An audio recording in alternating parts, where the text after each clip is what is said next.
kamatis, mga kaibigan, naaalala niyo po ba ito?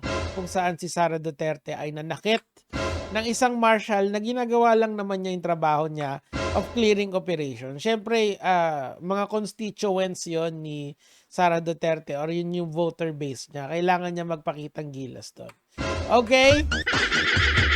Ngayon, mga kamatis, mga kaibigan, of course, alam naman natin na ni-raid yung compound ni Quebuloy at hinahanap siya doon within the confines of that compound. And well, panoorin na lang natin to. Salamat nga pala dahil viral ito sa TikTok. Metro Manila, sir. Elsewhere nakasulat, kay boy. Sylvia Minate, si Manes po. Oo. Pasig. Oo. At kahit saan namin pwede yan, kahit na yan ay Pasig. And elsewhere. Basahin mo, attorney. Excuse me, yung elsewhere mo ha? Dali mo na, ma'am. Sige. Nag-usap kami dito ng maayos. Sige lang po. So, panoorin nyo na lang yan, pero ang point dyan kasi it's a legal process na ginawa ng kapulisan. Kahit sabihin mong 4,000 yung dinila nila dyan, it's all good in the hood. So, ngayon, etong si Sara Duterte ay naglabas siya ng kanyang statement. Sabi niya doon, hindi ko tinututulan ang implementasyon ng anong warrant of arrest. Of course, being a lawyer, she should understand na isa tong legal na proseso. It's just implementation of the law. Ngunit, ayan na, OMGG. Kailan pa man ay hindi katanggap-tanggap ang paggamit ng dahas sa mga inosenteng mamamayan at deboto ng Kingdom of Jesus Christ. Okay, tanong natin. Anong dahas ang ginawa ng kapulisan doon? Yung pong proseso ng police na yun, ay lahat yun ay buong monitor. All 2,000 police na yun, lahat po yun, may karamihan doon may body cam. Si sir, di ba? May video cam siya sa ulo. Tapos hindi lang yun, ang SMNI is tutok yun. Kada square inch ng KOJC, merong camera doon. So, walang paglabag na nangyari ng ang kapulisan doon. Alam mo kung sino meron? Ikaw! OMG! Kamusta na yung marshal? Na medyo hawig pa ni PBBM, ironically speaking. Kamusta doon? Hinawakan pa ng gwardiya habang ginojombag niya. Panoorin niyo yung video, ginojombag niya talaga yon. Alam mo, kung yung marshal na yan ay nag-i-implement lang naman ng warrant. Diba? Yun yung ginagawa ng marshal eh. Hindi naman siya gumagawa ng labag sa batas. Ginagawa niya lang yung trabaho niya, much like yung mga kapulisan during the time of the arrest of Quebuloy. Alam mo, Sara Duterte, kung mahal mo talaga ang Pilipino, sabihin mo kung nasaan ng iyong tito. Saan ba? Saan ba nagtatago si Quebuloy para matapos na to at mapanagot na siya sa batas? Kasi ang nangyayari ngayon, it seems to me na yung favorite tito mo ay tito niya naman siguro yun eh. Kasi tropa siya ng tatay niya, di most likely tito niya yan, dapat humarap sa batas. Bakit kasi these are acts not only a blatant violation of constitutional protected rights but betrayal of the trust we Filipinos place in every institutional sworn to protect, to serve us. Number one, Sara Duterte, you don't speak for every one of us here. Kayo lang ang nagre-reklamo na may paglabag ng batas. 9 hours yung stream na yon, from 4 a.m. hanggang in the wee hours of the afternoon. Pinanood ko yon. Sa SMNI ko pa pinanood, partida. Kaya nga meron akong viral video dun eh. Nakita ko walang violation na ginawa yung mga police. They did their duty. Tapos OA lang talaga yung mga vloggers mo tsaka yung propaganda machine nyo na SMNI. Kaya kayo natatanggalan ng lisensya eh. Ngayon, ayan, kung merong maglabag ng batas sa mga pinapatupad ng marshal na may court order naman, ikaw yun.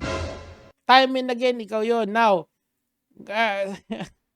ngayon na ginagawa ng pulis ulit yung kanilang trabaho at wala na kayong magawa talaga kung hindi manood at sumunod at hindi manakit ng katulad dito, and all of a sudden it's a violation of the Constitution. Oh, come on.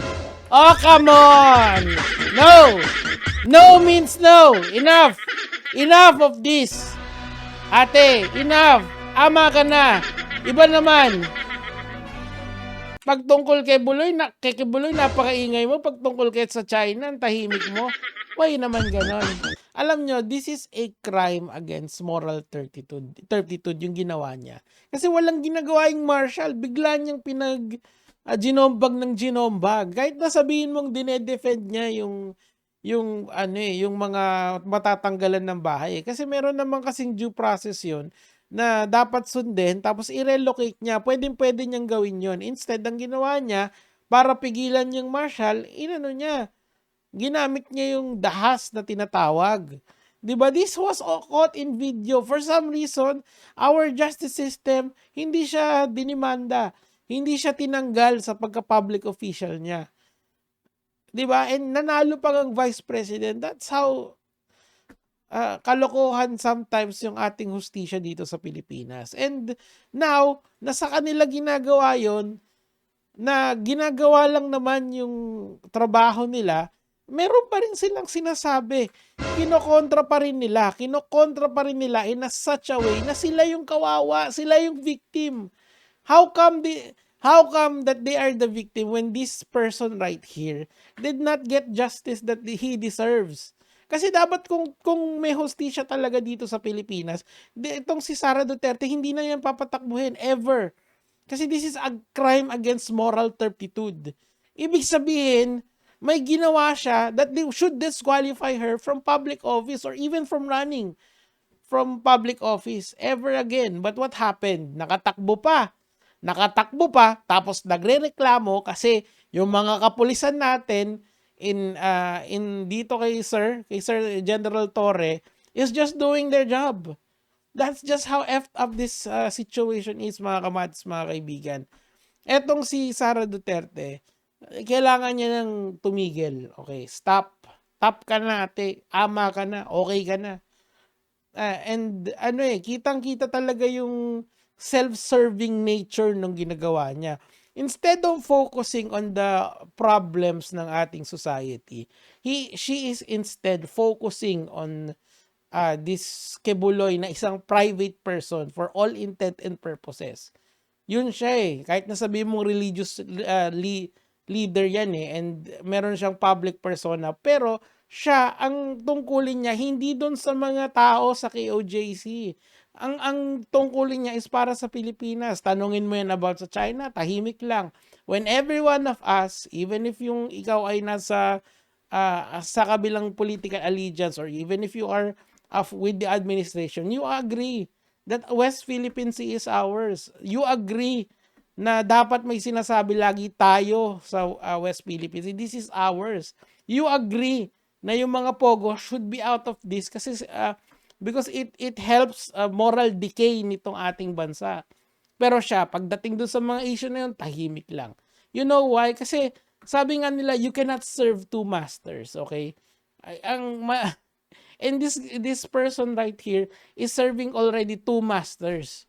Yung tito niya at saka China. Come on, vote wisely pagdating ng 2028. Yun lang. Gege mga lods.